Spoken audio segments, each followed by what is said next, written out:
Hello, Theo traders. This is Gianni DePoce, and today is the 26th of December, 2023. We have just a couple of days left in the calendar year when it comes to trading. Hope you all have had a good year so far. We are now in the very well-known Santa Claus Rally period, and it's become so well-known because the historical returns during this time period tend to be pretty good in a short period of time. In fact, the Santa Claus Rally period actually begins the first trading day after the Christmas holiday and then includes the first 2 trading days of the new calendar year. So we are now in the Santa Claus Rally period and will be in it until January 3rd. And the historical returns during this time frame tend to exceed 1%. It's around 1% on average, but that's pretty good when you consider how short the period actually is. So I want to take a look at some of the equity indices, and then take a dive into some of the things that we've been talking about as of late, some of the AI setups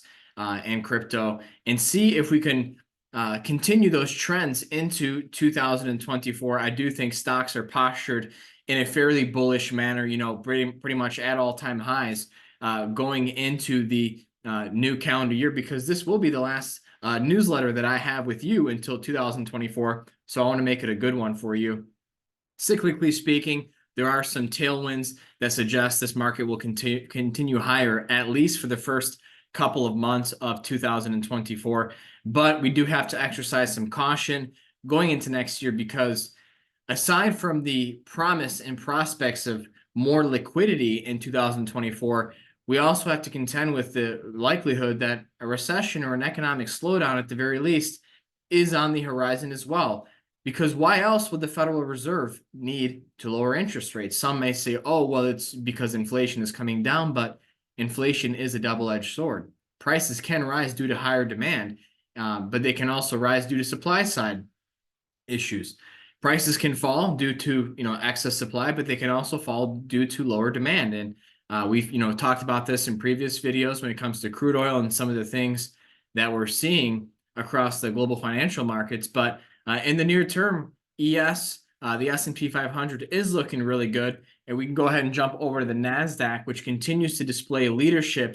As a rule, when the Nasdaq and tech-heavy, the tech-heavy index in the Nasdaq and just the tech sector overall is displaying leadership like we continue to see it do, that's not a risk-off signal. So we're not really seeing, even with respect to the market internals, evidence that we're about to roll over and that stocks are going to, drop at the beginning of 2024. So between the Santa Claus Rally period that we're in now, that points to, strong returns in the near term, between, the market internals flashing risk on signals, we talked about semiconductors recently, and between an overall macro environment that is conducive to more liquidity going in the next year, I think bulls are in control of this market right now, and they will continue to be so until proven otherwise. We've talked about some upside price objectives in both the NASDAQ and the S&P in the TheoTRADE chat room. So go ahead and pop in there if you want to know what we're looking at on a technical basis from that standpoint. But, when we look at SMH, even the semiconductors ETF, I don't think it's quite at a new, it is at a new all-time high, isn't it? So that's not something you would see in a bear market, and you can look at XLK, the tech ETF, that also is at a new all-time high. And one of the sectors that has quietly outperformed over the last few weeks is real estate. A really impressive rebound here, but I think it is just a story of interest rates. We're still recovering from a really nasty pullback in XLRE, which is a REIT ETF as part of the S&P 500. But this does look like we're coming out of a bottoming formation, and we had a false breakdown here. And as the saying goes, from false moves come fast moves. You can see how that panned out once again in October, and we saw a really nice rally in real estate. And I don't think it's over yet. However, as it's been my position in many markets over the last week or two, the easy money's been made on this move. So yeah, we're in the Santa Claus Rally period. We could see some upside, but okay, if we're talking 1%, 1.5% over the next week or so, I don't think that's something to get all that excited about, right? But when you consider in the S&P that, we've ripped more than, 20% in 2 months, then yeah, there's a lot to get excited about on that. But again, the move's already been made. So no need to, start chasing moves and skewing our risk reward profile, because at the end of the game, that's what this is all about, right? How much are we willing to risk to make a buck? Okay, me personally, I'm not willing to risk more than $1 to make at least 3. And you might be 1 to 2, you might be 1 to 5, you might be 1 to 10. But the beauty behind technical analysis, support and resistance zones, and all of these cycles that we study is that we can control for those risk factors a little bit more than just throwing darts at a dartboard or whatever. So let's take a look at some of what's going on in crypto. Bitcoin down a little bit here. It's been our position here too that the easy money has been made in crypto, and I'm not entirely in the camp that crypto is going to go back to a new all-time high. If we see Bitcoin start to exceed 48, 50,000, then I'll start to change my tune a little bit. But we do need to exercise a little bit of caution here.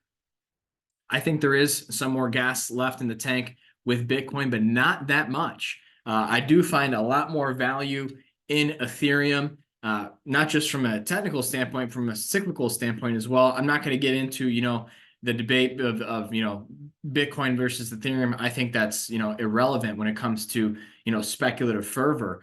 But some good news to report is we did have Coinbase satisfy our upside price objective last week. We had an upside price objective at $175 per share. We called out our trade live in the TheoTRADE chat room. And, we got long at the beginning of November and were able to come away with 100% gain on that initial position. So we still have some residual shares in this Coinbase trade, but 100% plus return in a span of 6-7 weeks is not all that bad. So I'm also a big believer in cutting your losses short and letting your winners run. Now with this nice gain that we've had in Coinbase, we're basically just letting the market do the lifting for us. No plans to add to this position anymore. We've already reduced our initial trade principal. And now all we're going to do is just keep raising our stop losses and see how high the market can take this stock. I sing a cautionary tune when it comes to crypto, but I also own crypto related, vehicles, right? So that's what, balancing these seemingly contradictory things in your mind is about, especially when it comes to speculation and trading. I don't really care necessarily about being right. I care about making money. So you can say, well, if you make money, if you're right, yes, but with the way probabilities work, you can be wrong more often than you're right and still be a profitable trader. And that's what I'm all about. And that's what I think you should be about too, if you want to last in this business. So yeah, Coinbase satisfied our upside objective. That was really nice. MicroStrategy, we came within a few dollars of satisfying our upside target at 6:30 on Friday. So again, I still think there's more upside in crypto. Would be looking for that to be achieved in short order in the coming week or two, perhaps. And then, of course, we've been talking about the AI trade, not just the AI stock, which is C3.ai, but the artificial intelligence trade, seeing that as a persistent catalyst for higher prices in the Magnificent Seven.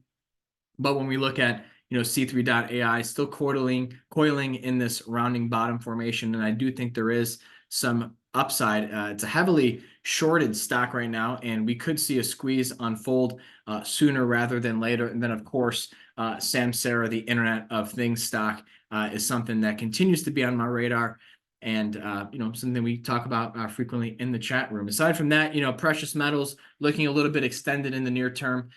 Gold obviously catching a little bit of a bid here, but silver struggling to assume any sort of leadership. But the other big mover today in markets is crude oil catching a nice bid, retesting former support turn resistance. I'm not getting all that excited about this rally in energy right now. I do think it is more one of short covering, in that we could yet still see lower prices going into 2024. So that's pretty much what I wanted to recap with you today. So thank you so much for watching this video. I'll be in Theo chat the rest of the week, and we're getting ready for 2024. I think we're going to start off the year with some fireworks. But by the end of next year, we could be singing a very different tune. So you don't want to miss what I and the other instructors have to share about this market environment. You know where to find us. Thanks again, everyone. See you next week.